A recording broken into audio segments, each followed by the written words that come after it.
Hello everyone, this doctor Anurag Baghel and welcome to your favourite channel Sankalp Bharat. और मेरे प्यारे बच्चों, जैसे कि आप सारे जानते हैं कि यार अभी जो लेटेस्ट ट्रेंड आ रहा है नीट का, उसमें असर्शन और रीजन बहुत ज्यादा पूछे जा रहे हैं। तो मैंने सोचा क्यों ना inorganic chemistry, organic chemistry, physical chemistry, सबके असर्शन रीजन एनसीईआरटी के बना के आपके सामने ले आया जाए। जैसे inorganic chemistry totally NCERT based होती है, सारे बच्चे जानते हैं। मैंने एनसीईआरटी की एक एक लाइन से, जहां लिखा रहता है ना बेटा कि बिकॉज दिस स्टेटमेंट, बिकॉज इसकी वजह से हो रहा है, वो सब कुछ आपके सामने लाके रख चुका हूं। ये जो मैं असर्शन रीजन लेके आया, किसी बुक से नहीं लाया मैंने, सिर्फ एनसीईआरटी के बनाए, मेहनत करके आप लोगों के लिए बनाए। क्या पता जो दो एक असर्शन रीजन इनऑर्गेनिक केमिस्ट्री के आने वाले, यहीं से एज इट इज पूछ लिया जाए। 2 से 3 भी हो सकते हैं। हो सकता है कि इन स्टेटमेंट से क्वेश्चन एज इट इज आपको एग्जाम में देखने मिल जाए, क्योंकि मैं आपसे हमेशा कहता हूं, मैं जो पढ़ा रहा हूं मेरे बच्चे, अगर मैंने जितनी मेहनत करी है बैकएंड पे उसे कर लिया, तो याद रखिएगा आपका बेनिफिट होना तय है। और इस नीट के ट्रेंड को इतने सालों में देखते हुए आज जो क्वेश्चन लेके आया हूं आपके लिए बहुत ज्यादा बेनिफिशियल होने वाले हैं। तो अपने दोस्तों, यारों, सखी संबंधियों तक जो भी नीट की तैयारी कर रहे हैं, भाई इस वीडियो को फॉरवर्ड कर दो, क्योंकि आने वाला है मजा। तो शुरू करते हैं top 50 assertion reason inorganic chemistry के। चलिए पहले क्लास 11 से शुरू करेंगे, फिर क्लास 12 में जाएंगे और कहानी को खत्म करेंगे। तो जोश और जुनून जो मुझ में है आपके सिलेक्शन के लिए, और जो हमने संकल्प लिया है कि यार करके रहना है तो रहना है, वो दिखना चाहिए चैट बॉक्स में। और शुरू करते हैं इसी नोट के साथ आज की कहानी को, सबसे पहले क्वेश्चन के साथ। ठीक है, चलिए सबसे पहला क्वेश्चन हमारे सामने क्या बोल रहा है, समझिएगा बेटा। सबसे पहला क्वेश्चन बोल रहा है, Lothar Meyer plotted the graph between. जो अपने लोथर मेयर साहब थे, जब हिस्टोरिकल डेवलपमेंट हो रहा था पीरियोडिक टेबल का, तो उन्होंने एक ग्राफ प्लॉट करा between physical properties such as atomic volume, melting point and boiling point against atomic weight. सीधी सी बात है, बिल्कुल सही है कि लोथर मेयर साहब ने कोई भी फिजिकल प्रॉपर्टी ली थी, क्या ली थी, कोई भी फिजिकल प्रॉपर्टी ली थी, उसका ग्राफ ड्रॉ करा था। किसके अगेंस्ट ग्राफ ड्रॉ करा था भाई? इन्होंने अगर कोई भी physical property like atomic volume ले लूं, क्या ले लूं मैं? एटॉमिक वॉल्यूम ले लूं, और इन्होंने एटॉमिक मास के अगेंस्ट ग्राफ ड्रॉ करा, तो उन्हें एक रिपीटेड पैटर्न देखने को मिला था, कुछ ऐसा। तो ये स्टेटमेंट तो बिल्कुल सही है, ये स्टेटमेंट तो सही है। दूसरा क्या बोल रहा है? A plot of under root of frequency, where frequency, जहां पे न्यू क्या है? Frequency of X-ray emitted against atomic number give a straight line. बिल्कुल सही है। हेनरी मोसले साहब ने क्या कहा था?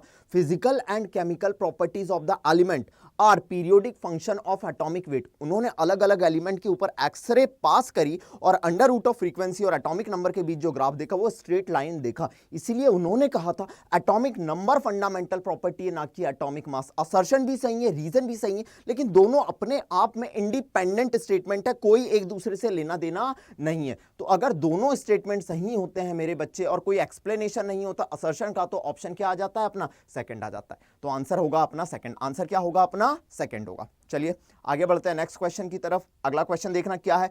ठीक है, elements in the same vertical, ठीक है, कॉलम, सेम वर्टिकल कॉलम मतलब ग्रुप की बात करें, अगर आप किसी भी ग्रुप में नीचे जाते जाते हैं, have similar valence shell electronic configuration. Obviously अगर मैंने बोला अल्कली मेटल है, तो इसका इलेक्ट्रॉनिक कॉन्फ़िगरेशन मुझे क्या देखने को मिलेगा? सबका कॉमन है NS1। मेरे पास है अल्कलाइन अर्थ मेटल, इसका इलेक्ट्रॉनिक कॉन्फ़िगरेशन मुझे क्या देखने को मिलेगा? NS2 देखने को मिलेगा। असर्शन तो सही है। रीजन क्या है? Particular group in periodic table contain same number of valence electron. Obviously अगर NS1 है मतलब इसमें वैलेंस इलेक्ट्रॉन कितना देखने को मिलेगा? 1। इसमें कितना देखने को मिलेगा? 2 देखने को मिलेगा। तो असर्शन भी सही है, रीजन भी सही है, करेक्ट एक्सप्लेनेशन भी दे रहा है। तो आंसर क्या हो जाएगा अपना? फर्स्ट। आंसर क्या हो जाएगा अपना? फर्स्ट हो जाएगा। जल्दी से नोट डाउन करो। आंसर क्या हो जाएगा अपना? आंसर हो जाएगा फर्स्ट। एकदम क्वेश्चन को यार एकदम घुस जाओ, क्या बोल रहा है उसको समझो और क्वेश्चन करते हुए चलो। चलिए आंसर क्या होगा अपना? फर्स्ट। अगले क्वेश्चन की बात करता हूं। Next question, alkali metals are very reactive in nature. Obviously बेटा अल्कली मेटल्स को अगर आप देखोगे, जैसे लिथियम हो गया, सोडियम हो गया, पोटेशियम हो गया, ये बहुत ज्यादा रिएक्टिव मेटल्स होती हैं। कैसी होती है? बहुत ज्यादा रिएक्टिव मेटल्स होती हैं।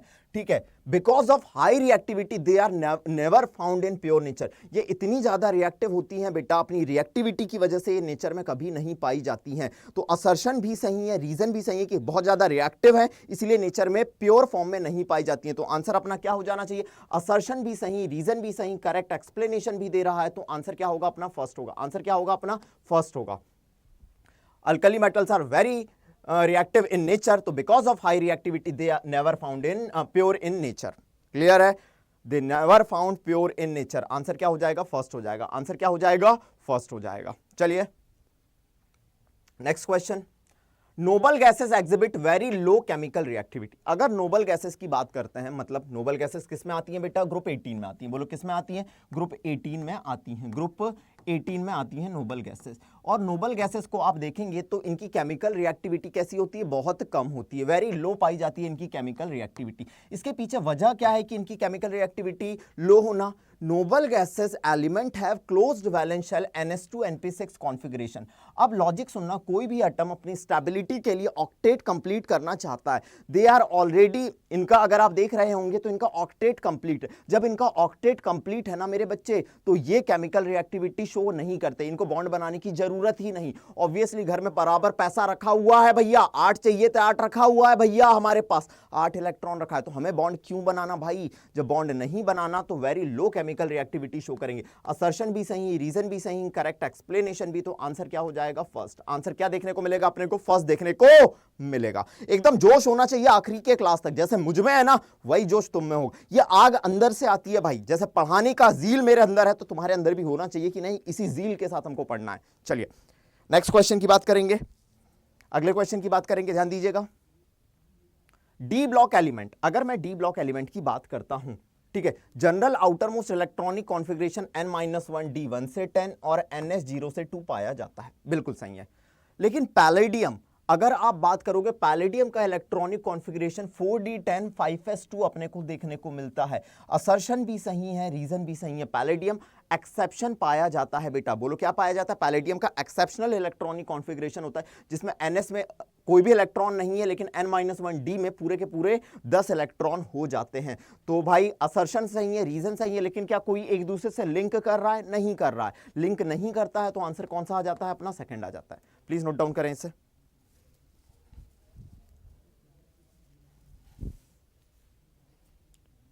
चलिए नेक्स्ट क्वेश्चन की बात करते हैं। जिंक कैडमियम मरकरी, अगर जिंक कैडमियम मरकरी की बात करें, जिंक 3D सीरीज का element 3D10 4s2 electronic configuration, 4D series का element 4D10 5s2 electronic configuration, 6D series का element 6D10 sorry 5D10 5D series का 5D10 6s2 electronic configuration. Do not considered as transitional element. आपको पता होना चाहिए zinc cadmium और mercury को transitional element consider नहीं करते। चलो, zinc cadmium mercury have electronic configuration N-1 D10 और NS2 पाया जाता है। बेटा जैसे ट्रांजिशनल एलिमेंट की प्रॉपर्टीज होती है, वेरिएबल वैलेंसी शो करना, कलर शो करना, ठीक है, high melting boiling point show करना, लेकिन सर इसमें सारे इलेक्ट्रॉन पेयर्ड होते हैं, तो जो ट्रांजिशनल एलिमेंट की मोस्ट ऑफ द प्रॉपर्टी होती है वो शो नहीं करते हैं, इसीलिए इन्हें ट्रांजिशनल एलिमेंट कंसिडर नहीं किया जाता। असर्शन भी सही है, रीजन भी सही है, करेक्ट एक्सप्लेनेशन भी दे रहा है, तो आंसर क्या टिक करेंगे अपन? फर्स्ट टिक करेंगे। आंसर क्या टिक करेंगे अपन? फर्स्ट टिक करेंगे। ठीक है सर, नेक्स्ट क्वेश्चन की बात करेंगे अपन। अगला क्वेश्चन क्या बोल रहा है? The element after uranium, uranium के बाद वाले एलिमेंट जो होते हैं बेटा उन्हें ट्रांस यूरेनिक एलिमेंट कहा जाता है। बिल्कुल सही बात है, ठीक है। D block elements are more reactive than p block element. क्या डी ब्लॉक के एलिमेंट मोर रिएक्टिव होते हैं पी ब्लॉक एलिमेंट की तुलना में? जल्दी से बता दीजिए। डी ब्लॉक के एलिमेंट मोर रिएक्टिव होते हैं पी ब्लॉक एलिमेंट की तुलना में? जल्दी से बता दीजिए। यस, अगर आप बात करेंगे एस ब्लॉक सबसे ज्यादा रिएक्टिव, ठीक है, फिर डी ब्लॉक और पी ब्लॉक की रिएक्टिविटी कैसी हो जाती है? कम हो जाती है। तो असर्शन भी सही है, रीजन भी सही है, लेकिन कोई एक्सप्लेनेशन नहीं है, तो आंसर क्या होगा? सेकंड होगा। तो d block elements are more reactive than p block elements और लेस रिएक्टिव होते हैं एस ब्लॉक एलिमेंट की तुलना में, इसलिए इनको ट्रांजिशनल एलिमेंट भी नाम दिया जाता है। असर्शन भी सही, रीजन भी सही, कोई एक्सप्लेनेशन नहीं, तो आंसर क्या होगा? बी। आंसर क्या होगा? बी होगा। चलिए next. Metals are usually solid at room temperature. अगर मेटल्स को देखोगे बेटा, मेटल में क्या पाया जाता है? स्ट्रॉन्ग मेटालिक बॉन्डिंग पाई जाती है, तो रूम टेम्परेचर पे कैसी होती है? जनरली सॉलिड होती है, ठीक है। मरकरी, गैलियम और सीजियम, गैलियम का मेल्टिंग पॉइंट कितना है? 303 केल्विन है। मरकरी तो लिक्विड स्टेट में ही पाई जाती है। सीजियम का कितना है? 300 केल्विन मेल्टिंग पॉइंट है। हैविंग लो मेल्टिंग पॉइंट, इनका मेल्टिंग पॉइंट बहुत कम पाया जाता है। असर्शन भी सही है, रीजन भी सही है, कोई एक्सप्लेनेशन नहीं है। आंसर क्या हो जाएगा अपना? आंसर हो जाएगा सेकंड। आंसर क्या हो जाएगा अपना? आंसर हो जाएगा सेकंड। जल्दी से नोट डाउन करो, जल्दी से नोट डाउन करो। पूरा टिपिकली एनसीईआरटी को हमने छान लिया है। चलिए अगला question. The atomic size generally decrease across the period. अगर आप लेफ्ट से राइट जाते हैं अलोंग द पीरियड, लेफ्ट से राइट जाते हैं अलोंग द पीरियड जाते हैं, अलोंग द पीरियड जाते हैं बेटा, अलोंग द पीरियड जाते हैं, तो आप देखेंगे अलोंग द पीरियड जाने पे इफेक्टिव न्यूक्लियर चार्ज बढ़ता जाता है और शेल कैसी रहती है, सेम रहती है। इफेक्टिव न्यूक्लियर चार्ज के बढ़ने की वजह से साइज घटता हुआ मिलेगा। तो the atomic size generally decrease across the period, सही बात है। Within the period, outermost electrons in the same valence shell and the effective nuclear charge increases. Assertion भी सही, रीजन भी सही, करेक्ट एक्सप्लेनेशन दे रहा है, तो आंसर क्या होगा अपना, आंसर होगा फर्स्ट। आंसर क्या देखने को मिलेगा, आंसर अपने को फर्स्ट देखने को मिलेगा। जल्दी से नोट डाउन करो। ये सारे पीडीएफ आपको संकल्प भारत के ऑफिशियल टेलीग्राम चैनल पे शेयर हो जाएंगे और डेली बेसिस पे बेटा आपको आना है। ये एआर सीरीज फिजिकल केमिस्ट्री के लिए भी है, इनऑर्गेनिक के लिए भी है, ऑर्गेनिक के लिए भी है। इसके अलावा हमने आप लोगों के लिए जानते हैं नीट फिनाले भी लॉन्च करा हुआ है और ऐसी बहुत सारी सीरीज मैंने प्लान करके रखी है ताकि यार ये आखिरी के 10-15 दिनों में हम तहलका मचा दें और ये क्वेश्चन आएंगे ही आएंगे यार, ठीक है। चलिए अगली बात करते हैं। The size of an anion, क्या बोल रहा है, the size of an anion will be larger than that of the parent atom. अब अगर आप मान लें कि मेरे पास एक एनायन है, क्लोरीन है, ठीक है, और एक है Cl, तो आप याद रखना एनायन का साइज हमेशा ज्यादा होता है किसकी तुलना में, पेरेंट एटम की तुलना में। ये बात तो बिल्कुल सही है। द एडिशन ऑफ वन और more electron would result in increase repulsion among the electron. Logic सुनना, पहले इसमें 17 इलेक्ट्रॉन थे, लेकिन इसमें क्या हुआ, 17 प्लस ये जो एक एक्स्ट्रा इलेक्ट्रॉन है 18 इलेक्ट्रॉन हो गए। तो याद रखना ये एक्स्ट्रा इलेक्ट्रॉन जो होता है बाकी इलेक्ट्रॉनों में इंटर इलेक्ट्रॉनिक रिपल्शन कॉज कर देता है, जिसकी वजह से एनायन का साइज बढ़ जाता है। और एक जनरल ट्रेंड हमेशा याद रखना, एनायन सबसे ज्यादा होता है, फिर नॉर्मल आयन और फिर किसी का कैटायन देखने को मिलता है। ये ट्रेंड याद रखना, ये तो कई बार पूछा गया है अपने एग्जाम में भी, ठीक है। तो सबसे ज्यादा हमको एनायन का साइज देखने को मिलेगा सर किसकी तुलना में, नॉर्मल एटम की तुलना में। क्यों, क्योंकि इसमें इंटर इलेक्ट्रॉनिक रिपल्शन देखने को मिला। असर्शन भी सही है, रीजन भी सही है, करेक्ट एक्सप्लेनेशन भी देखने को मिल रहा है। तो आंसर क्या होगा, फर्स्ट। आंसर क्या होगा, first.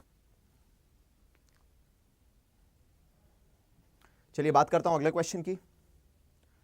The first ionization enthalpy of boron is slightly less than that of beryllium. हमने क्या कहा सर, अगर अलोंग द पीरियड जाएंगे, लेफ्ट से राइट जाएंगे, तो आयोनाइजेशन एनर्जी क्या होती जाती है, बढ़ती जाती है। इधर हो गया मेरा बेरिलियम, इधर हो गया मेरा बोरॉन, फिर तो बोरॉन ज्यादा होना चाहिए था, लेकिन सर हमेशा बेरिलियम ज्यादा होता है। ऐसा क्यों होता है सर, इसका इलेक्ट्रॉनिक कॉन्फ़िगरेशन देखना, 1s2 2s2, इसका देखना, इसका 1s2 2s2 2p1। अब अगर आपको पता हो कि एक तो ये 2s ऑर्बिटल पूरा भरा हुआ है, इसके अलावा सर पेनिट्रेशन पावर क्या होता है, ध्यान देना, एक टर्म होता है पेनिट्रेशन पावर, जो कि s ऑर्बिटल का सबसे ज्यादा, ऑर्बिटल के इलेक्ट्रॉन का, फिर p, फिर d, फिर f। पेनिट्रेशन पावर का मतलब होता है the tendency of electron to getting attracted towards the nucleus. Electron की टेंडेंसी न्यूक्लियस की तरफ खींचे रहने की होती है और s ऑर्बिटल के इलेक्ट्रॉन न्यूक्लियस की तरफ बहुत तेजी से खींचे रहते हैं, उनको निकालना मुश्किल हो जाता है। दैट्स व्हाई बेरिलियम की आयोनाइजेशन एनर्जी ज्यादा देखने को मिलेगी किसकी तुलना में, बोरॉन की तुलना में, या बोरॉन की कम होगी बेरिलियम की तुलना में। बिल्कुल सही है। The penetration of 2p electron to the nucleus is more than that of a 2s electron. गलत बोल रहा है, पेनिट्रेशन 2p का कैसा होता है मेरे बच्चे, कम होता है। असर्शन सही, रीजन गलत। तो आंसर क्या हो जाएगा, थर्ड वाला। आंसर क्या हो जाएगा अपना, थर्ड वाला। जल्दी से आ जाइए। हर चीज को बहुत अच्छे से पढ़ना असर्शन रीजन में। नेक्स्ट क्वेश्चन के बारे में बात करें, चलिए अगला question. Halogens have very high negative electron gain enthalpy. अगर आप हैलोजेंस की बात करोगे मेरे बच्चे, किसी भी पीरियड में हैलोजन की इलेक्ट्रॉन गेन एंथैल्पी अपने को सबसे ज्यादा देखने को मिलती है। ऐसा क्यों होता है, अगर हैलोजन को हम देखते हैं, वैलेंस शेल में कितने इलेक्ट्रॉन है, 5 और 2 7 इलेक्ट्रॉन है। हर कोई एटम अपना ऑक्टेट कंप्लीट करना चाहता है। तो सर अगर ये एक इलेक्ट्रॉन एक्स्ट्रा ले लेता है ना, एक इलेक्ट्रॉन एक्स्ट्रा ले लेता है ना, तो वैलेंस शेल में हो जाते हैं 8 इलेक्ट्रॉन। दैट्स व्हाई ये शो करता है very high negative electron gain enthalpy को। तो लॉजिक सुनना, they can attain stable noble gas electronic configuration by picking up an extra electron. तो असर्शन सही है, रीजन सही है, करेक्ट एक्सप्लेनेशन है। आंसर क्या होगा, फर्स्ट। आंसर क्या होगा, फर्स्ट। चलिए सर बिल्कुल सही है। अगला क्वेश्चन मेरे साथ साथ करते चलना है ना, मजा आ जाएगा। Noble gases have large positive electron gain enthalpy. Noble gases को अगर आप देखोगे NH2NP6 पाया जाता है। वैलेंस शेल में कितने इलेक्ट्रॉन है? 8 इलेक्ट्रॉन है। ऑक्टेट ऑलरेडी कंप्लीट है, बिल्कुल सही है, इसलिए very large positive electron gain enthalpy देखने को मिलती है। द न्यू इलेक्ट्रॉन, अगर आप नया इलेक्ट्रॉन ऐड करोगे ना मेरे बच्चे, तो the new electron has to enter the next higher principal quantum number. Higher principal quantum number का मतलब क्या है? प्रिंसिपल क्वांटम नंबर ऑर्बिट को बताती है। किसको बताती है? ऑर्बिट को बताती है। जब अगला इलेक्ट्रॉन जाएगा ना, तो वो next higher principal quantum number या हायर ऑर्बिट में जाएगा, तो बेटा leading to very unstable electronic configuration, जिसकी वजह से अनस्टेबल इलेक्ट्रॉनिक कॉन्फ़िगरेशन हो जाएगा। ठीक है, तो याद रखना असर्शन सही है और क्या है, रीजन भी सही है और करेक्ट एक्सप्लेनेशन भी दे रहा है। दैट्स व्हाई हम क्या बोल सकते हैं, आंसर क्या होना चाहिए? आंसर क्या होना चाहिए? ए होना चाहिए। आंसर क्या होना चाहिए? ए होना चाहिए या फर्स्ट होना चाहिए।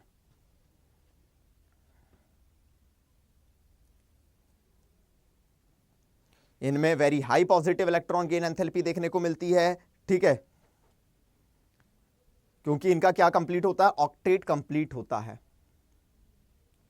ओ सॉरी, इसका आंसर बी होना चाहिए यार, सॉरी, आंसर सेकंड होना चाहिए।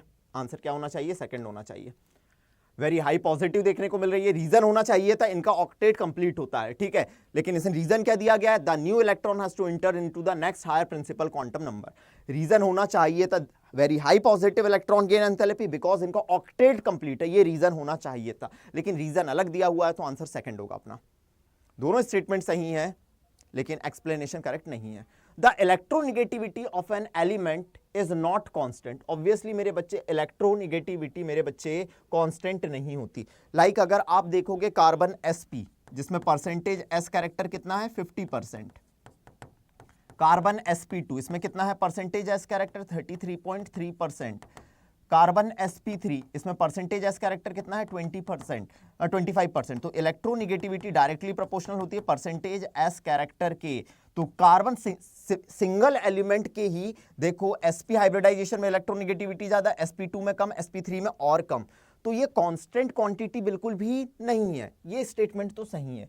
Being highest electronegative element, fluorine is given oxidation state -2। गलत बोल रहा है बेटा, इसकी ऑक्सीडेशन स्टेट अपने को अगर हाईएस्ट इलेक्ट्रोनिगेटिव है -1 देखने को मिलती है। असर्शन सही है, रीजन गलत है मेरे बच्चे, तो आंसर क्या होगा? आंसर होगा अपना थर्ड वाला। आंसर क्या होगा अपना? आंसर होगा थर्ड वाला। असर्शन सही है, लेकिन रीजन अगर गलत हो जाए तो आंसर अपने को थर्ड देखने को मिलेगा। चलिए सर, नेक्स्ट क्वेश्चन के बारे में बात करते हैं sir. In molecules with an odd number of electrons like nitric oxide, NO and nitrogen dioxide, the octet rule is not satisfied for all the atoms। चलो देख लेते हैं, NO की बात करते हैं। नाइट्रोजन के वैलेंस शेल में कितने इलेक्ट्रॉन होते हैं? 5 होते हैं। चलो, इसने ऑक्सीजन से बनाए 1 2 3 4 5 6 7 8, इसका तो ऑक्टेट कंप्लीट हो गया। लेकिन अगर इसकी बात करेंगे सर, तो इसकी वैलेंस शेल में कितने इलेक्ट्रॉन है? 5 इलेक्ट्रॉन है। कितने इलेक्ट्रॉन है? 5 इलेक्ट्रॉन है। इसका ऑक्टेट रूल सेटिस्फैक्टरली नहीं हो पा रहा। देखो 1 2 3 4 5 6 7 ही इलेक्ट्रॉन देखने को मिल रहे हैं, तो मैं कह सकता हूं असर्शन सही है। असर्शन सही है। Iso electronic molecules and ion have identical bond order. अगर आइसो इलेक्ट्रॉनिक मॉलिक्यूल या आयन की बात करें, फॉर एग्जाम्पल मेरे पास N2 है, नाइट्रोजन 7 + 7 14 इलेक्ट्रॉन, या मेरे पास है CO, कार्बन में 6 इलेक्ट्रॉन होते हैं, ऑक्सीजन में 8 इलेक्ट्रॉन होते हैं, टोटल 14 इलेक्ट्रॉन। याद रखना, अगर बॉन्ड ऑर्डर सेम है, ओ सॉरी, अगर इलेक्ट्रॉन सेम है, आइसो इलेक्ट्रॉनिक है, अगर ये स्पीशीज कैसी हैं? आइसो इलेक्ट्रॉनिक होती हैं, तो इनका बॉन्ड ऑर्डर भी सेम देखने को मिलता है। लाइक 14 इलेक्ट्रॉन में बॉन्ड ऑर्डर कितना आता है मेरे बच्चे? ये तो 3 आता है। तो आइसो इलेक्ट्रॉनिक स्पीशीज में बॉन्ड ऑर्डर सेम देखने को मिलता है। दोनों चीजें सही हैं, लेकिन कोई करेक्ट एक्सप्लेनेशन नहीं है, तो आंसर अपने को देखने मिलेगा सेकंड। आ जाइए, आंसर देखने को मिलेगा सेकंड। आ जाइए, आंसर देखने को मिलेगा सेकंड, जल्दी से आइए। चलिए अगली बात करते हैं। With increase in bond order, जैसे जैसे आप बॉन्ड ऑर्डर बढ़ाते जाओगे, bond enthalpy increase and bond length increase. नहीं बेटा, लॉजिक सुनना, बॉन्ड ऑर्डर डायरेक्टली प्रोपोर्शनल होता है बॉन्ड की एनर्जी के। जितना ज्यादा बॉन्ड ऑर्डर उतनी ज्यादा बॉन्ड की energy. Bond order directly proportional होता है बॉन्ड की स्टेबिलिटी के। जितना ज्यादा बॉन्ड ऑर्डर उतनी ही ज्यादा बॉन्ड की स्टेबिलिटी। लेकिन बॉन्ड ऑर्डर इनवर्सली प्रोपोर्शनल होता है किसके? बॉन्ड लेंथ के, कि जितना ज्यादा बॉन्ड ऑर्डर उतनी ज्यादा बॉन्ड लेंथ कम। तो with increase in bond order, अगर आप बॉन्ड ऑर्डर बढ़ा रहे हो तो बॉन्ड एंथैल्पी या बॉन्ड एनर्जी तो बढ़ेगी, लेकिन बॉन्ड लेंथ क्या होगी, घटेगी। तो ये तो गलत हो गया, ये तो क्या हो गया, गलत हो गया। चलो, nitrogen CO and NO plus have bond order 3। चलो चेक करते हैं, नाइट्रोजन में कितने 7 + 7 कितने इलेक्ट्रॉन आ गए, 14 इलेक्ट्रॉन आ गए। चलो CO में देखते हैं, CO में देखना, कार्बन 6 ऑक्सीजन 8 कितने आ गए, 14 इलेक्ट्रॉन आ गए। नाइट्रोजन को देखना, NO प्लस में नाइट्रोजन 7 ऑक्सीजन 8, लेकिन +1 है तो -1 कर देंगे, टोटल 14 इलेक्ट्रॉन आ गए। तो बॉन्ड ऑर्डर कितना होगा, 3 होगा। अगर आइसो इलेक्ट्रॉनिक स्पीसीज हैं तो बॉन्ड ऑर्डर कैसा होता है, सेम। और एक बॉन्ड ऑर्डर निकालने की शॉर्ट ट्रिक याद रख लेना यार, शॉर्ट ट्रिक याद रख लेना, बहुत जगह आपको देखने को मिलेगी। इधर मैं इलेक्ट्रॉन लिख रहा हूं, इधर बॉन्ड ऑर्डर लिख रहा हूं। अगर इलेक्ट्रॉन 14 होते हैं ना तो बॉन्ड ऑर्डर हमेशा 3 आता है, फिर कम करते जाओ 13 12 11 10, इधर जाओ 15 16 17 18, 0.5 से घटा दो बस, 2.5 2 1.5 1, बस 0.5 से घटाना है। इधर भी जाओ, बस इसका याद रखना, 14 इलेक्ट्रॉन बॉन्ड ऑर्डर 3, 2.5 2 1.5 1, ये आपको बहुत सारे क्वेश्चन सॉल्व करवा देगा। तो सर असर्शन गलत, रीजन सही, आंसर होगा फोर्थ। आंसर क्या होगा, फोर्थ देखने को मिलेगा। आंसर क्या देखने को मिलेगा, फोर्थ देखने को मिलेगा। यार केमिस्ट्री बनाओ यार, जैसे मैं केमिस्ट्री बना रहा हूं ना, आपकी और मेरी केमिस्ट्री बननी चाहिए। हम कहते हैं ना यार मेरी उससे केमिस्ट्री नहीं बन रही है, क्यों नहीं बन रही केमिस्ट्री, क्यों नहीं बन रही? केमिस्ट्री बनाना सीखो। जब किसी और से केमिस्ट्री नहीं बन पा रही है ना, तो आओ अनुराग सर के साथ केमिस्ट्री बना लो। जब हमारी और तुम्हारी केमिस्ट्री बनेगी तो मेडिकल कॉलेज में पहुंचना बहुत आसान हो जाएगा। और मैं हमेशा कहता हूं, make your chemistry easy with doctor ABC। बस इस लाइन को याद रखना, केमिस्ट्री आसान हो जाएगी, आपकी और हमारी केमिस्ट्री जरूर बनेगी। चलिए next, oxygen oxygen bond length in ozone molecule are same. चलो, अगर ओजोन को आप देखोगे ना मेरे बच्चे, कभी यहां डबल बॉन्ड होता है, कभी यहां सिंगल बॉन्ड होता है, कभी यहां पे सिंगल बॉन्ड होता है, कभी यहां डबल बॉन्ड होता है। ठीक है, क्यों? क्योंकि ओजोन में क्या पाया जाता है, रेजोनेंस पाया जाता है। क्या पाया जाता है, रेजोनेंस पाया जाता है। तो ये इसके रेजोनेटिंग स्ट्रक्चर हो गए। क्या हो गया, रेजोनेटिंग स्ट्रक्चर हो गए। लेकिन ओजोन का एक्चुअल मॉलिक्यूल कैसा होता है, कभी यहां सिंगल, कभी यहां सिंगल, कभी यहां डबल, कभी यहां डबल। ये इसका एक्चुअल स्ट्रक्चर होता है, जिसे कहते हैं रेजोनेटिंग हाइब्रिड। क्या कहते हैं, रेजोनेटिंग हाइब्रिड कहते हैं। तो समझना, ये बॉन्ड एग्जैक्ट 128 पिकोमीटर का होता है। कितना होता है, 128 पिकोमीटर का होता है। क्यों? ड्यू टू द रेजोनेंस, क्योंकि कभी डबल है कभी सिंगल है। चलो सही है, it is because of the resonance, बिल्कुल सही है सर, ये रेजोनेंस की वजह से होता है। असर्शन सही, रीजन सही, करेक्ट एक्सप्लेनेशन भी है। आंसर क्या होगा, आंसर होगा फर्स्ट। सिंपल सा क्वेश्चन है, असर्शन सही, रीजन सही, करेक्ट एक्सप्लेनेशन है। आंसर एकदम से सोच के टिक करेंगे, फर्स्ट। चलिए अगला question, energy of the resonating energy of the resonance hybrid is less than that of the energy of single canonical structure। चलो इसको मैं ऑर्गेनिक केमिस्ट्री के बेसिस पे समझाता हूं। इधर लिखी हुई है एनर्जी, मान लो ये एक रेजोनेटिंग स्ट्रक्चर है बेंजीन का, ये एक रेजोनेटिंग स्ट्रक्चर है बेंजीन का। ठीक है, इन्हें कहते हैं रेजोनेटिंग स्ट्रक्चर, इन्हें ही हम कहते हैं कैनोनिकल स्ट्रक्चर, और इन्हें ही हम कहते हैं कंट्रीब्यूटिंग स्ट्रक्चर। क्या कहते हैं बेटा, कंट्रीब्यूटिंग स्ट्रक्चर कहते हैं। ठीक है, अब इनसे कम एनर्जी हमको एक्चुअल जो स्ट्रक्चर होता है कि ना कभी सिंगल बॉन्ड है ना कभी डबल बॉन्ड है, पाई बॉन्ड एकदम रोटेट कर रहा है, ये हमारा कहलाता है रेजोनेटिंग हाइब्रिड। क्या कहलाता है, रेजोनेटिंग हाइब्रिड कहलाता है। तो क्या बोल रहा है, energy of the resonating hybrid is less than that of the energy of single canonical structure. आप देखेंगे कि यार ऑब्वियसली इसकी एनर्जी कम है, इसकी एनर्जी क्या है, कम है। तो ये स्टेटमेंट तो सही है। Canonical forms have no real existence, ये भी सही है, लेकिन कोई एक दूसरे का रिलेशन नहीं है। ये सारे स्ट्रक्चर जो आपको देखने को मिल रहा है ना, ये होता है हाइपोथेटिकल स्ट्रक्चर, हाइपोथेटिकल होते हैं ये कैनोनिकल स्ट्रक्चर। और ये जो रेजोनेटिंग हाइब्रिड है, ये एक्चुअल स्ट्रक्चर को रिप्रेजेंट करता है मॉलिक्यूल के, इसलिए बेंजीन में ऐसा गोल गोल घूमता हुआ बनाते हैं। उसका मतलब होता है जो पाई इलेक्ट्रॉन है वो पूरी रिंग में रोटेट कर रहे हैं, रेजोनेंस शो कर रहे हैं। असर्शन सही, रीजन सही, कोई एक्सप्लेनेशन नहीं। Answer second, answer second.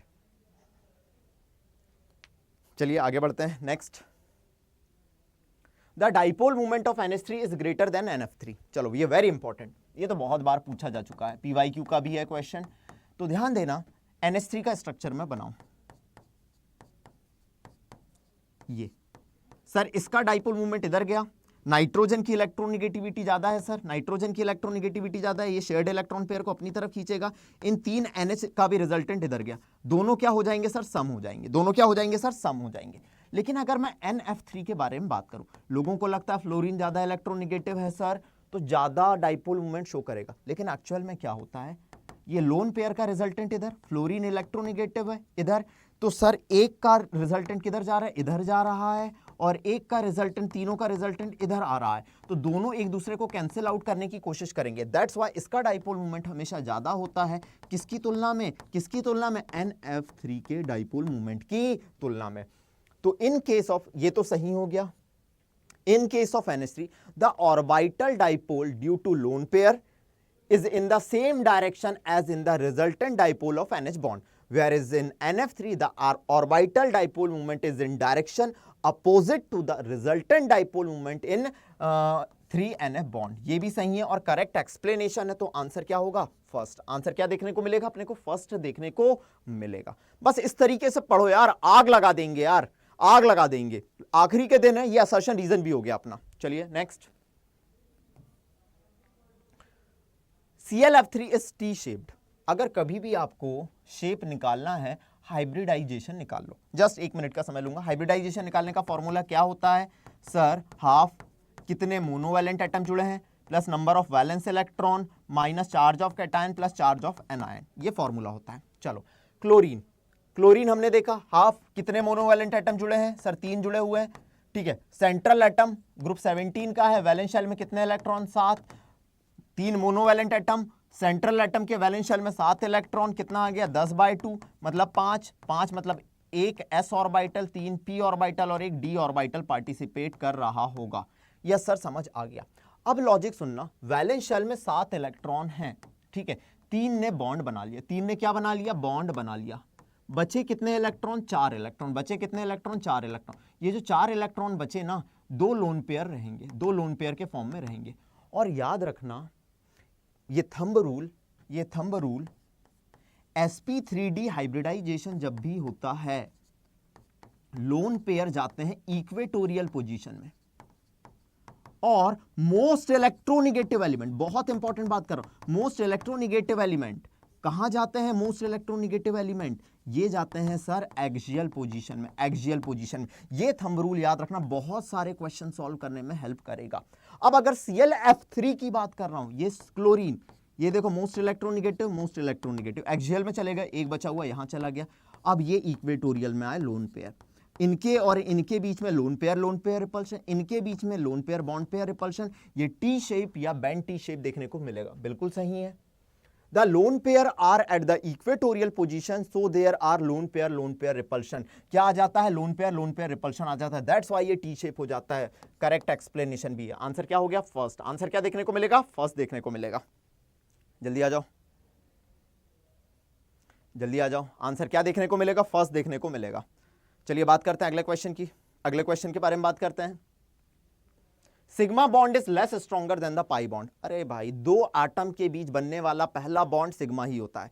कभी भी लॉजिक सुनना, पहला प्यार यार बहुत मजबूत होता है, हम भूल नहीं पाते। तो पहला प्यार होता है अपनी माताश्री से, ठीक है ना, किसी और कन्या वन्या से करने मत लग जाना, ठीक है, नहीं तो क्या हो जाएगा, पहला प्यार भाई मां से ही होता है, वही सबसे स्ट्रांग है। तो 2 एटम के बीच में बनने वाला पहला बॉन्ड सिग्मा बॉन्ड होता है, और सिग्मा बॉन्ड हमेशा स्ट्रॉन्गर होता है पाई बॉन्ड की तुलना में। ये बात याद रखना। ऐसा क्यों होता है, ठीक है। सिग्मा बॉन्ड में एक्सटेंट ऑफ ओवरलैपिंग, बॉन्ड जब बनता है ऑर्बिटल ओवरलैप करते हैं, तो सिग्मा बॉन्ड में एक्सटेंट ऑफ ओवरलैपिंग ज्यादा होती है पाई बॉन्ड की तुलना में। रीजन अगर ये होता कि why sigma bond is more stronger than pi bond, तो याद रखना द स्ट्रेंथ ऑफ ओवरलैपिंग, ठीक है, डिपेंड्स अपॉन द या स्ट्रेंथ ऑफ बॉन्ड डिपेंड करती है ओवरलैपिंग पे। तो ये तो सही है, दैट्स व्हाई सिग्मा बॉन्ड ज्यादा स्ट्रॉन्गर होता है पाई बॉन्ड की तुलना में। लेकिन असर्शन गलत, रीजन सही। आंसर हो जाएगा फोर्थ। आंसर क्या देखने को मिलेगा, फोर्थ देखने को मिलेगा। आंसर क्या देखने को मिलेगा, फोर्थ देखने को मिलेगा। क्लियर है, क्लियर है। आंसर क्या देखने को मिलेगा, फोर्थ देखने को मिल जाएगा। चलिए अगली बात करते हैं। The hybridized orbital are always equivalent in energy and shape. चलो इसको बहुत अच्छे से समझना। लाइक मेरे को sp3 हाइब्रिडाइजेशन करना है, s orbital spherical, px orbital p y orbital, p y है तो चलो वाई एक्सिस पे बना देता, पी वाई ऑर्बिटल, ये मान लो पी जेड ऑर्बिटल है, पी जेड ऑर्बिटल। ये बिफोर हाइब्रिडाइजेशन है। कब की कहानी है? Before hybridization, before hybridization. लेकिन जैसे ही हाइब्रिडाइजेशन हुआ, ये sp3, ये sp3, ये sp3, ये sp3, आफ्टर हाइब्रिडाइजेशन अगर आप देख रहे हैं सेम शेप देखने को मिलता है और इक्विवेलेंट एनर्जी देखने को मिलती है। असर्शन तो सही है। The bonding molecular orbitals has lower energy and hence greater stability than the corresponding anti bonding molecular orbital. अगर बेटा आपने मॉलिक्यूलर ऑर्बिटल थ्योरी पढ़ी होगी तो उसमें हम बोलते थे sigma 1s2, sigma star 1s2। Sir बिना वाला होता है, बिना स्टार वाला होता है बॉन्डिंग मॉलिक्यूलर ऑर्बिटल BMO, और स्टार वाला होता है एंटी बॉन्डिंग मॉलिक्यूलर ऑर्बिटल। तो आप देख सकते हैं एनर्जी जो है एंटी बॉन्डिंग मॉलिक्यूलर ऑर्बिटल की ज्यादा होती है, और जब किसी इंसान की एनर्जी बहुत ज्यादा होती है ना तो उसकी स्टेबिलिटी घट जाती है। तो the bonding molecular orbital has lower energy and hence greater stability than the corresponding anti bonding orbital. लेकिन दोनों का कोई कनेक्शन है क्या? नहीं है। तो आंसर क्या होगा? सेकंड। आंसर क्या होगा? सेकंड। कनेक्शन ना मिले, मेरा और उसका कनेक्शन ना बैठे, तो आंसर सेकंड लगाएंगे।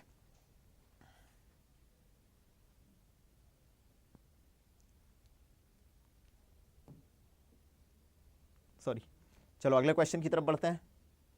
H2O is liquid. Obviously H2O liquid होता है सर। क्यों सर? क्योंकि अगर आप पानी को देखोगे तो ये पानी का एक मॉलिक्यूल 4 और वाटर मॉलिक्यूल से घिरा रहता है। पानी का एक मॉलिक्यूल 4 और वाटर मॉलिक्यूल से घिरा रहता है सर। पानी का एक मॉलिक्यूल 4 और वाटर मॉलिक्यूल से घिरा होता है। कोऑर्डिनेशन नंबर 4 आता है इसमें, याद रखना, बहुत इंपॉर्टेंट क्वेश्चन है।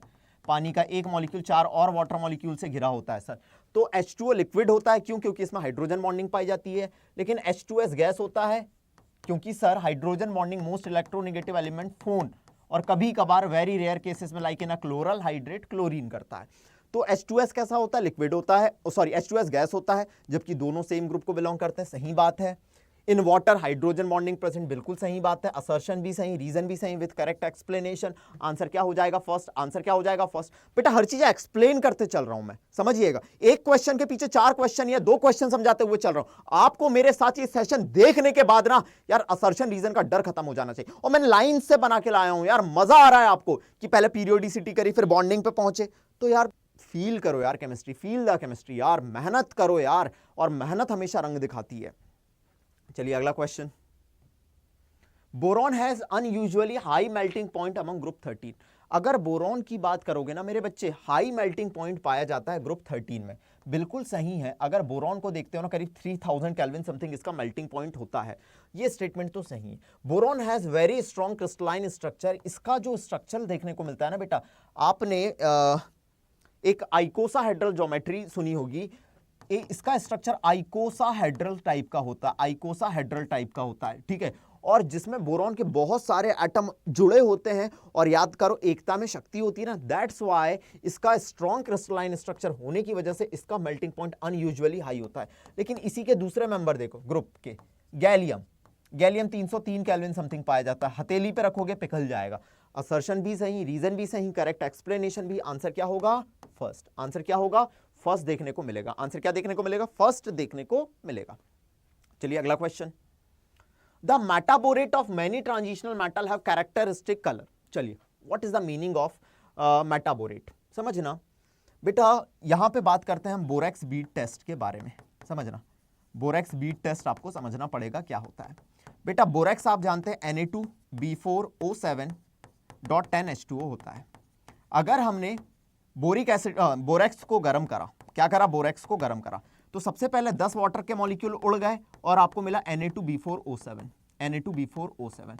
अब अगर मैंने इसको फर्दर हीट करा तो मुझे मिलता है NaBO2 प्लस B2O3। इसे कहते हैं मेटाबोरेट। क्या कहते हैं? मेटाबोरेट। इसके साथ मिलके बहुत सारे ट्रांजिशनल एलिमेंट अलग अलग कलर देते हैं। लाइक इसको याद रखना, कॉपर और कोबाल्ट, कूको बोलो, कूको ब्लू कलर देता है। आयरन बोलो फे ग्रीन, आयरन क्या देता है? ग्रीन कलर देता है। बोलो निब्रो, निकल ब्राउन कलर देता है। तो याद रखना, ये जो बोरेक्स बीड मेटाबोरेट के साथ मैनी ट्रांजिशनल एलिमेंट एक बीड बनाते हैं कलरफुल, ठीक है, और इसे हम कहते हैं बोरेक्स बीड टेस्ट। तो लॉजिक सुनना, metaborate of many transitional metal have characteristic colour. Cobalt impart blue colour and CoBO2 whole twice beat is form. Assertion भी सही है, लेकिन रीजन क्या होना चाहिए था कि बोरेक्स को गर्म करता है, मेटाबोरेट मिलता है, मेटाबोरेट की वजह से ये अलग अलग कलर शो करता है। लेकिन असर्शन सही, रीजन सही, लेकिन कोई एक्सप्लेनेशन नहीं है, तो आंसर क्या होगा? सेकंड। आंसर क्या देखने को मिलेगा अपने को? सेकंड देखने को मिलेगा। बहुत इंपॉर्टेंट है ये बोरेक्स बीट टेस्ट, आप नोट डाउन कर लेना अगर आपको अभी तक याद नहीं है। This is very important, this is very important. कुको ब्लू, निब्रो और फेग्रीन, ये एनसीईआरटी में दिए हुए हैं कलर, है ना। चलिए आगे बढ़ते हैं, आगे बढ़ते हैं। Boric acid is a weak monobasic acid, सही है। Boric acid weak monobasic acid होता है। Boric acid is not a protic acid, ये प्रोटिक एसिड भी नहीं होता। अगर बोरॉन को आप देखते हो, hydrogen helium lithium beryllium boron, electronic configuration देखना 1s2 2s2 2p1। चलो मतलब वैलेंस शेल में यहाँ s में 2 इलेक्ट्रॉन है सर, p में कितना इलेक्ट्रॉन है? p में 1 इलेक्ट्रॉन है सर। अब अगर बोरॉन को मैं एक्साइटेड स्टेट में भी ले गया ना, तो यहां से 1 इलेक्ट्रॉन एक्साइट होकर यहां चला गया सर, ध्यान देना, ये 1 इलेक्ट्रॉन, ये 1 इलेक्ट्रॉन। अगर देखोगे बोरिक एसिड क्या होता है? BOH होल थ्राइज्ड होता है, या इसे लोग H3BO3 के नाम से भी जानते हैं। चलो सर, तो एक OH लगा, एक OH लगा और एक OH लगा, एक खाली ऑर्बिटल पड़ा हुआ है सर। तो अगर हम एक्वस मीडियम में क्या करते हैं? HOH लेते हैं। इस एक्वस मीडियम में ये ले लेता है OH निगेटिव और बना देता है BOH होल 4 माइनस, और साथ में निकालता है सर, साथ में निकालता है H+। खुद H+ नहीं दे रहा, हम क्या बोलते हैं? एसिड खुद H+ दे। तो याद रखना इसको, ये वीक मोनोबेसिक एसिड है, ठीक है sir. It is not a protic acid, ये ए प्रोटिक एसिड होता है, खुद H+ नहीं देता है, पानी से OH निगेटिव लेता है, बदले में H+ देता है, तो it is not a protic acid. तो असर्शन सही, रीजन सही, कोई एक्सप्लेनेशन नहीं। आंसर क्या होगा? सेकंड। आंसर क्या होगा? सेकंड होगा।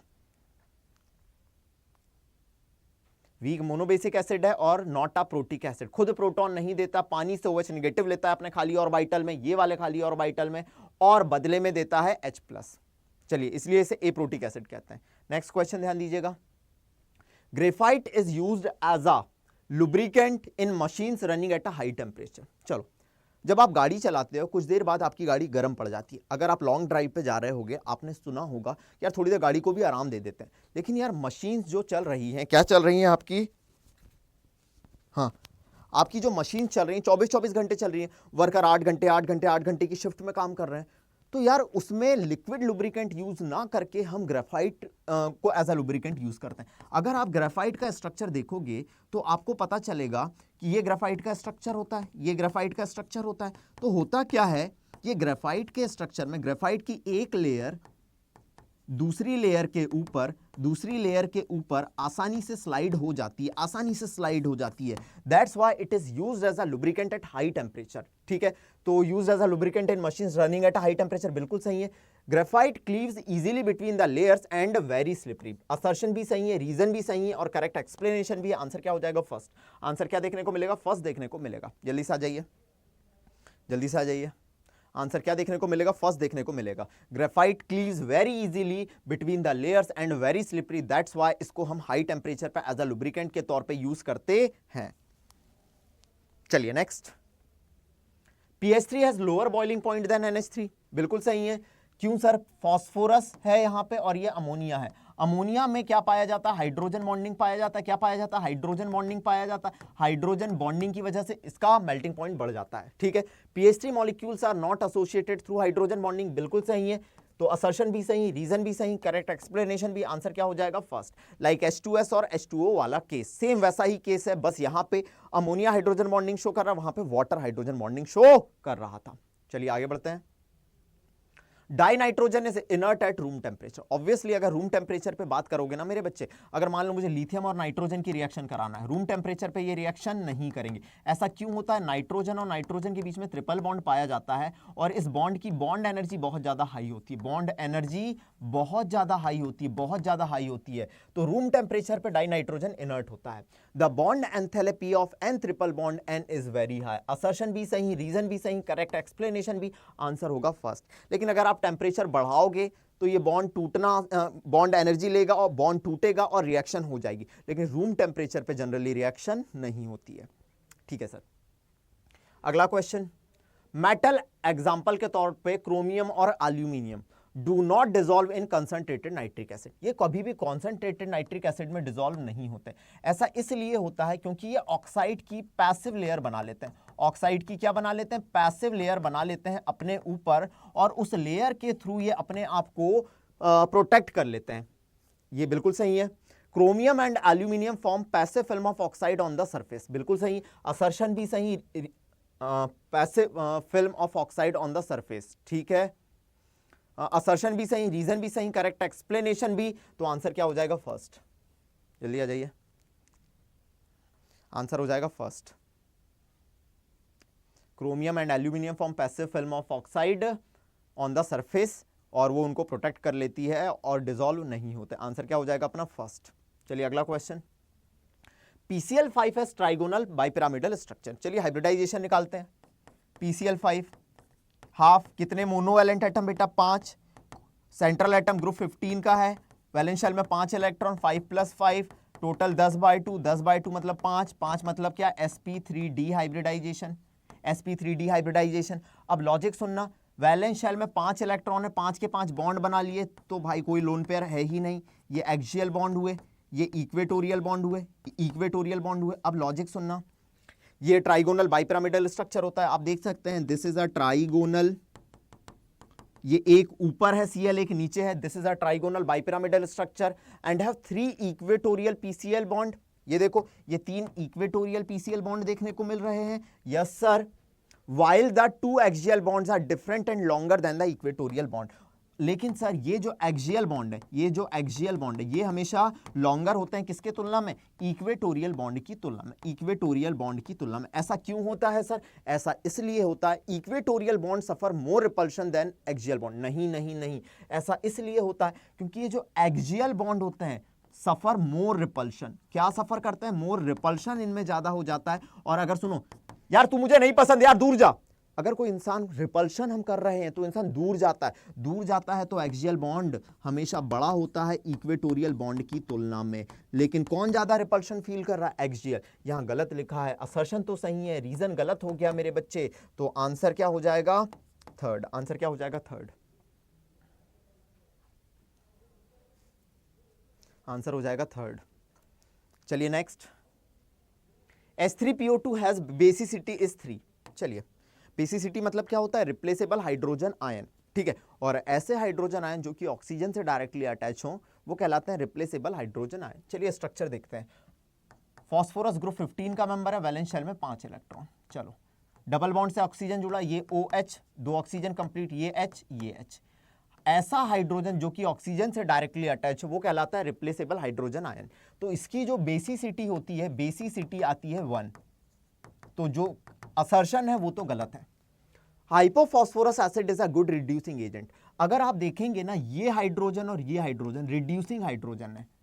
कैसे है? रिड्यूसिंग हाइड्रोजन है, रिड्यूसिंग हाइड्रोजन है। रिड्यूसिंग हाइड्रोजन के होने की वजह से it is a good reducing agent. ये कैसा है? गुड रिड्यूसिंग एजेंट है। याद रखना, ये AgNO3 को किस में कन्वर्ट कर देता है? AgNO3 को मेटालिक सिल्वर में रिड्यूस कर देता है, मेटालिक सिल्वर में रिड्यूस कर देता है। NCERT में लिखा हुआ है कि +1 से किस में कन्वर्ट कर दे रहा है? 0 में। तो असर्शन गलत है, रीजन सही है। असर्शन गलत है, रीजन सही है। आंसर क्या होगा? फोर्थ अपने को देखने को मिल जाएगा। आंसर क्या देखने को मिल जाएगा? फोर्थ देखने को मिल जाएगा। चलिए अगला question, H2S is less acidic then H2T। चलिए देखते हैं। अगर मैं हाइड्राइड के बारे में बात करूं, हाइड्राइड ऑफ ग्रुप 16 की बात करूं, समझना मैं क्या समझा रहा हूं। वेरी इंपॉर्टेंट कंसेप्ट है, वेरी इंपॉर्टेंट है बेटा। मेरे पास है मान लीजिए H2O, H2S, H2Se, H2Te और H2PO। अब जैसे जैसे हम नीचे जा रहे हैं एटम का साइज बढ़ता जा रहा है, साइज बढ़ता जा रहा है। आप देख रहे हैं साइज क्या हो रहा है? बढ़ रहा है। तो सर बॉन्ड लेंथ भी बढ़ती जाएगी। यहां बॉन्ड लेंथ बढ़ती जा रही है सर। नीचे जाने पे बॉन्ड लेंथ क्या हो रही है? बॉन्ड लेंथ क्या हो रही है? बॉन्ड लेंथ क्या हो रही है सर? बढ़ रही है। बॉन्ड लेंथ क्या हो रही है सर? बढ़ रही है। अगर बॉन्ड लेंथ बढ़ रही है तो H2S लेस एसिडिक है H2T की तुलना में। अब लॉजिक सुनना, यहां बॉन्ड कैसा है? H2S में छोटा है, लेकिन T में कैसा है? बॉन्ड लेंथ बड़ी है। तो H+ को निकालना इजी होगा। तो नीचे जाने पे बॉन्ड लेंथ बढ़ रही है, बॉन्ड लेंथ बढ़ रही है तो एसिडिटी क्या होती जाएगी? बढ़ती जाएगी। तो H2S लेस एसिडिक है, बिल्कुल सही। इन H2S SH bond energy is low. अब लॉजिक सुनना, SH bond energy is low. अगर बॉन्ड लेंथ कम है, अगर बॉन्ड लेंथ कम है तो एनर्जी कैसी होती है, ज्यादा होती है। ऑब्वियसली इस बॉन्ड को तोड़ना कैसा होगा, बहुत मुश्किल होगा। तो बॉन्ड लेंथ अगर इसकी लो है, बॉन्ड लेंथ लो है, तो इसकी बॉन्ड एनर्जी कैसी होगी, हाई होगी। बॉन्ड एनर्जी कैसी होगी, हाई होगी। तो इन H2S SH bond energy is low. नहीं बेटा, SH बॉन्ड एनर्जी कैसी होती है, इसमें बहुत ज्यादा हाई होती है। कैसी होती है, हाई होती है। तो ये गलत हो गया। आंसर क्या हो जाएगा, थर्ड। आंसर क्या हो जाएगा, थर्ड। असर्शन सही है, रीजन गलत है। आंसर क्या हो जाएगा, थर्ड। नीचे जाने पे एसिडिटी बढ़ रही है क्योंकि बॉन्ड लेंथ बढ़ रही है, और बॉन्ड एनर्जी कैसी होती जा रही है, कम होती जा रही है। H2S में बॉन्ड एनर्जी बहुत ज्यादा हाई होती है, जबकि H2TE में बॉन्ड एनर्जी बहुत कम होती है। चलिए अगला question. The formation of ozone from oxygen. अगर आप ऑक्सीजन से ओजोन बना रहे हैं, ऑक्सीजन से ओजोन बना रहे हैं, तो ऑक्सीजन से ओजोन का बनना जो होता है एक एंडोथर्मिक रिएक्शन होती है। इसमें एनर्जी अपने को बाहर से देनी पड़ती है, एंडोथर्मिक रिएक्शन होती है। यहां पे क्या दिया गया, एक्सोथर्मिक प्रोसेस। गलत स्टेटमेंट है। चलो, ओजोन इज थर्मोडायनामिकली अनस्टेबल। बिल्कुल सही है, ओजोन थर्मोडायनामिकली अनस्टेबल होती है बेटा with respect to oxygen. Assertion गलत, रीजन सही। तो आंसर क्या हो जाएगा, if the assertion is false but reason is true, तो आंसर अपने को फर्स्ट देखने को मिलेगा। क्या देखने को मिलेगा, फर्स्ट देखने को मिलेगा। क्लियर है, तो आंसर क्या हो जाएगा, फर्स्ट। आंसर क्या देखने को मिलेगा, फर्स्ट देखने को मिलेगा। क्लियर टू ऑल, आंसर अपने को फर्स्ट देखने को मिलेगा। चलिए अगला question. Sulphur show paramagnetic behaviour. अगर लाइक आप O2 की बात करते हैं, किसकी बात करते हैं, जैसे O2 होता है ना, O2 में हम देखते हैं पाई स्टार 2px में एक इलेक्ट्रॉन, और पाई स्टार 2py में एक इलेक्ट्रॉन। एंटी बॉन्डिंग में एक एक इलेक्ट्रॉन पाए जाते हैं, दैट्स वाई ये पैरामैग्नेटिक होता था। तो सेम उसी का भाई तो है S2, तो ये भी कैसा होगा, ये भी पैरामैग्नेटिक ही होगा। तो लॉजिक समझना, पूरी एनसीईआरटी को निचोड़ा है मैंने आपके लिए। आप लॉजिक समझिए। अगर आप एनसीईआरटी के क्वेश्चन देखेंगे ना, असर्शन रीजन कैसे बना सकता है, मैं आपके सामने ला दी। आपको मेहनत नहीं करना, आपको बस सेशन में मेरे साथ जुड़ना है, and you will feel the वो जील कि यार इस बंदे ने करवाया है, यार इस बंदे ने मेहनत करी है। यार एनसीईआरटी अगर देख रहे हो ना कि यार सच में यार सर ने एनसीईआरटी के क्वेश्चन बना, किसी बुक में ये क्वेश्चन मिले तो लिटरली कमेंट बॉक्स में मुझे गालियां दे सकते हो आप, लेकिन मैंने मेहनत करी। आई नो कि ये क्वेश्चन किसी बुक के नहीं है, मैंने एनसीईआरटी के बनाए, जैसे क्वेश्चन एग्जामिनर सोच सकता है। क्लियर है, तो सल्फर शो पैरामैग्नेटिक बिहेवियर, बिल्कुल सही है। S2 molecules has two unpaired electron in anti-bonding pi star orbital like oxygen. Assertion भी सही, रीजन भी सही, करेक्ट एक्सप्लेनेशन भी। आंसर क्या होगा अपना, आंसर होगा फर्स्ट। आंसर क्या होगा, फर्स्ट। चलिए अगला क्वेश्चन। SO2 डीकलराइज, SO2 जो होता है डीकलराइज कर देता है पोटेशियम परमैग्नेट को। बिल्कुल सही है सर, SO2 डीकलराइज करता है पोटेशियम परमैग्नेट को। ये SO2 का टेस्ट भी होता है, ये SO2 का क्या होता है, टेस्ट भी होता है। चलो अगला, concentrated sulphuric acid is a strong dehydrating agent. बिल्कुल सही है बेटा, ये बहुत अच्छा डिहाइड्रेटिंग एजेंट होता है। असर्शन सही, रीजन सही, कोई एक्सप्लेनेशन नहीं है। आंसर हो जाएगा सेकंड। आंसर क्या देखने को मिल जाएगा अपने को, सेकंड देखने को मिल जाएगा। आंसर सेकंड देखने को मिल जाएगा। चलिए अगला, the electron gain enthalpy of fluorine is less than that of chlorine. हमें क्या लगता है कि यार डाउन द ग्रुप जाने पे इलेक्ट्रॉन गेन एंथैल्पी घटती है, डाउन द ग्रुप जाने पे इलेक्ट्रॉन गेन एंथैल्पी घटती है, ये आपको पता है, डिक्रीज होती है। तो फ्लोरीन सबसे ज्यादा होना चाहिए था। लेकिन अगर फ्लोरीन को देखोगे ना, वैलेंस शेल में कितने इलेक्ट्रॉन है, 7 इलेक्ट्रॉन है, और ये कैसा है, बहुत स्मॉल साइज का है। तो जब एक एक्स्ट्रा इलेक्ट्रॉन आता है ना, जब एक एक्स्ट्रा इलेक्ट्रॉन आता है ना, तो इंटर इलेक्ट्रॉनिक रिपल्शन होने लगता है, इंटर इलेक्ट्रॉनिक रिपल्शन होने लगता है। इस इंटर इलेक्ट्रॉनिक रिपल्शन की वजह से इसकी इलेक्ट्रॉन गेन एंथैल्पी घट जाती है, और करेक्ट ऑर्डर हमको देखने मिलता है क्लोरीन, फ्लोरीन, ब्रोमीन, आयोडीन। ये हाईएस्ट होता है पूरी पीरियोडिक टेबल में। ये कैसा होता है, highest in whole periodic table, whole periodic table, highest in whole periodic table. तो the electron gain enthalpy of fluorine is less than that of the chlorine. बिल्कुल सही है। Fluorine has a small size than chlorine, बिल्कुल सही है। That's why inter-electronic repulsion होगा। तो answer क्या हो जाएगा, फर्स्ट। बहुत इंपॉर्टेंट, स्मॉल साइज होता है, यही इसका एक्सप्लेनेशन है। तो इसमें क्या हो जाता है, इंटर इलेक्ट्रॉनिक रिपल्शन हो जाता है, और जब इंटर इलेक्ट्रॉनिक रिपल्शन होता है ना, तो आपको इलेक्ट्रॉन गेन एंथैल्पी घटती हुई दिखेगी। प्लीज नोट डाउन करो।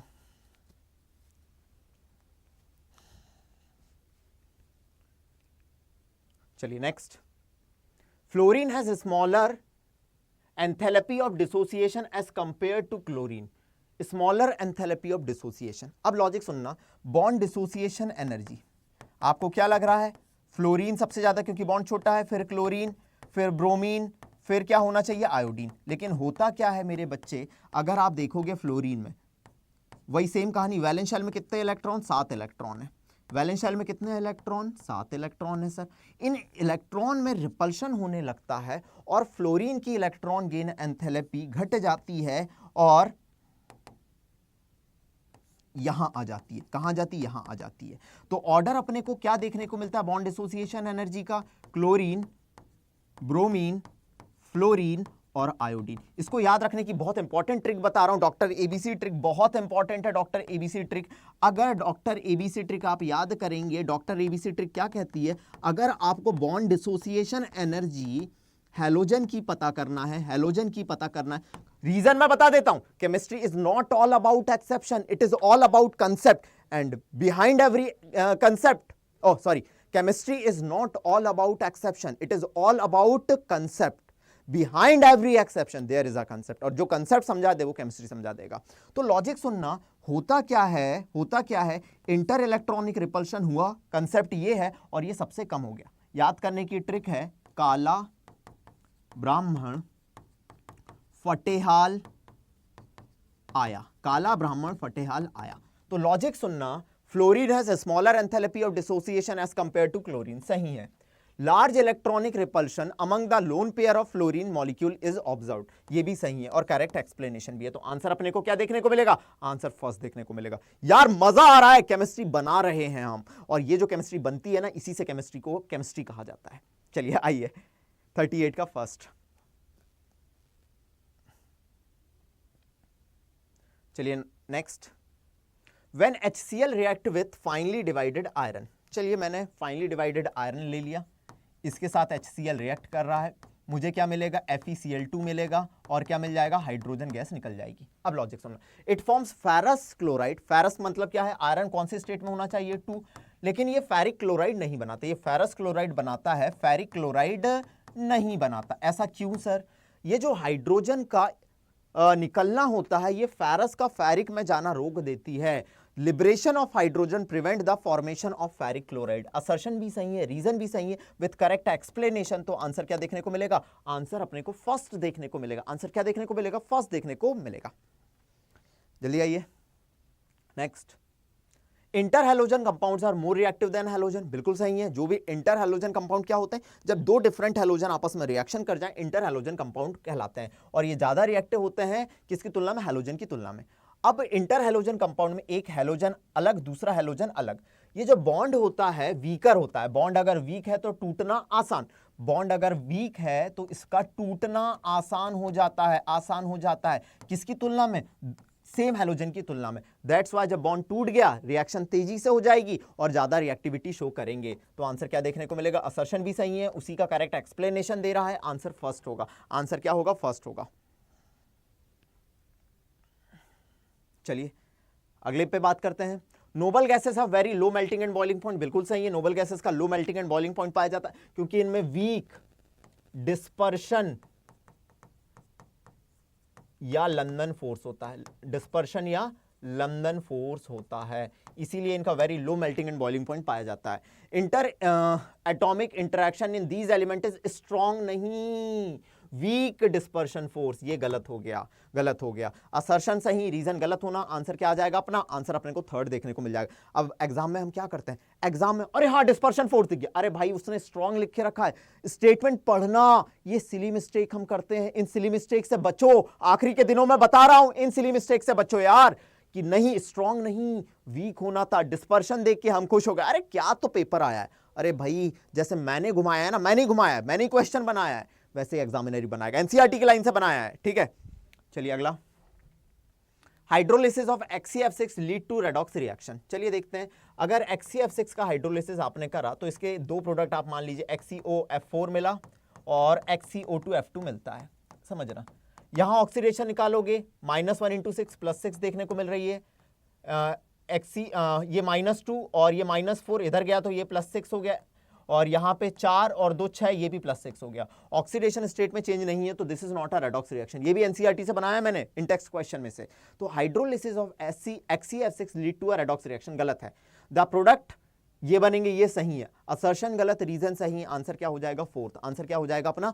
फोर्थ अपने को आंसर देखने को मिलेगा। असर्शन गलत है, रीजन सही है, आंसर फोर्थ देखने को मिलेगा। चलिए नेक्स्ट।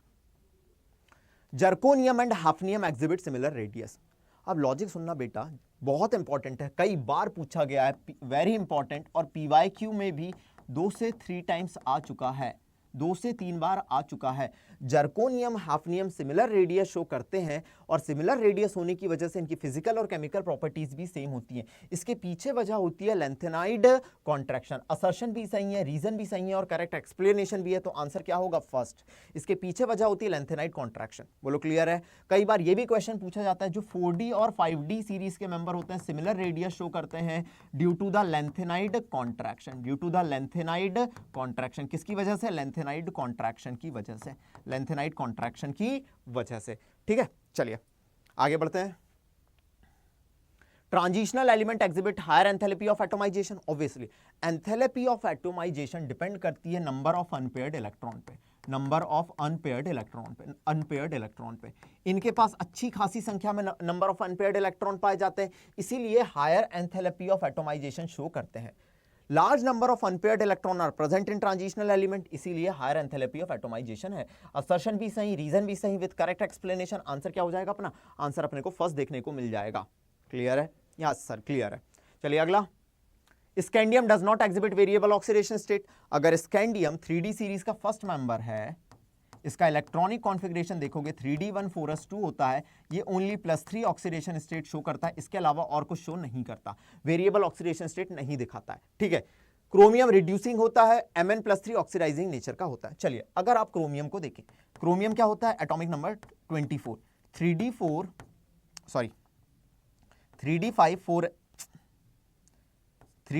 4s1 इसका इलेक्ट्रॉनिक कॉन्फ़िगरेशन होता है। जबकि Mn+3 को देखोगे, Mn+3 को देखोगे, Mn को देखोगे, पहले Mn को देखो ना, Mn25 होता है, 3D5 4s2 इसका इलेक्ट्रॉनिक कॉन्फ़िगरेशन होता है। चलिए अगर क्रोमियम +2 स्टेट में, मतलब एक इलेक्ट्रॉन यहां से जा चुका है और एक इलेक्ट्रॉन यहां से, ये हो गया 3D4 और 4s0, और Mn+3 स्टेट में है, +3 स्टेट में है तो कितना हो चुका है सर?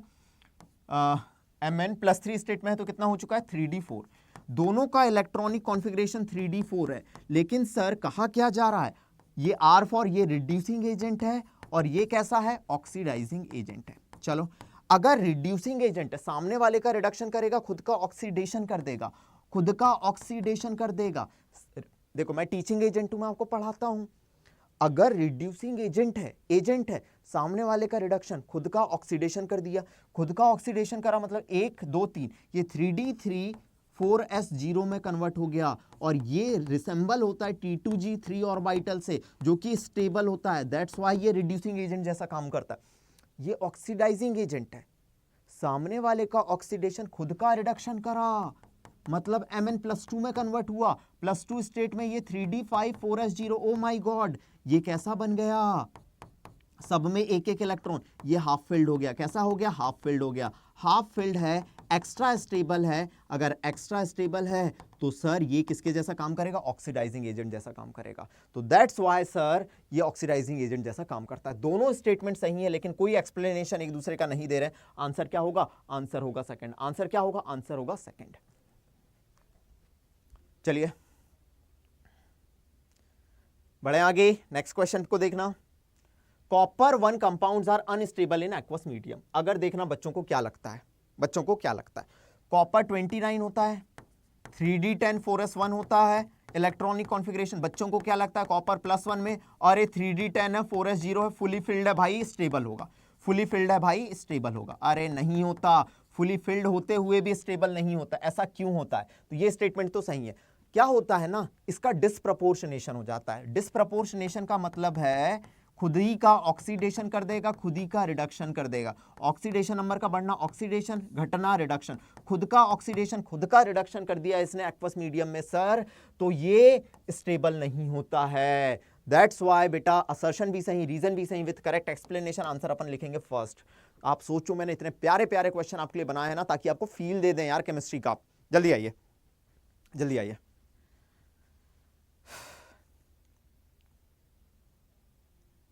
चलिए next, transitional element are good catalyst. Transitional element बहुत अच्छे कैटलिस्ट होते हैं, बहुत सही बात है। अगर आप देखोगे कि भाई हैबर्स प्रोसेस में हैबर्स प्रोसेस में आयरन कैटलिस्ट का काम करता है, कॉन्टैक्ट प्रोसेस में V2O5 कैटलिस्ट का काम करता है, ठीक है। ऐसे ही अगर आप देखेंगे कि विल्किंसन कैटलिस्ट में रोडियम होता है, ये सारे डी ब्लॉक एलिमेंट है, सारे क्या है, डी ब्लॉक एलिमेंट है, ठीक है। तो ट्रांजिशनल एलिमेंट बहुत अच्छे कैटलिस्ट होते हैं। ऐसा क्यों होता है सर? ऐसा इसलिए होता है क्योंकि ये वेरिएबल ऑक्सीडेशन स्टेट या मल्टीपल ऑक्सीडेशन स्टेट दिखाते हैं, मल्टीपल ऑक्सीडेशन स्टेट दिखाते हैं। और जब ये मल्टीपल ऑक्सीडेशन स्टेट दिखाते हैं ना, अपने ऊपर रिएक्टेंट को एडजॉर्ब कर लेते हैं। क्या कर लेते हैं? एडजॉर्ब कर लेते हैं। That's why they are good catalyst. तो असर्शन सही है, good catalyst. Transitional element variable oxidation state दिखाते हैं, इसी वजह से ये गुड कैटलिस्ट है। तो आंसर क्या होगा अपना? आंसर होगा फर्स्ट। आंसर क्या होगा अपना? आंसर होगा first.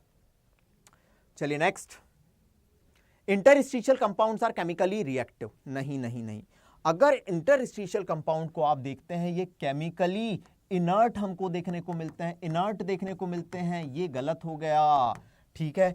Interstitial compound generally non स्टोइशियोमेट्रिक होते हैं, ना तो टिपिकली आयनिक होता है, ना ही कोवेलेंट होता है। असर्शन गलत है, रीजन सही है, आंसर होगा अपना फोर्थ। असर्शन गलत है, रीजन सही है, आंसर अपने को क्या देखने को मिलेगा?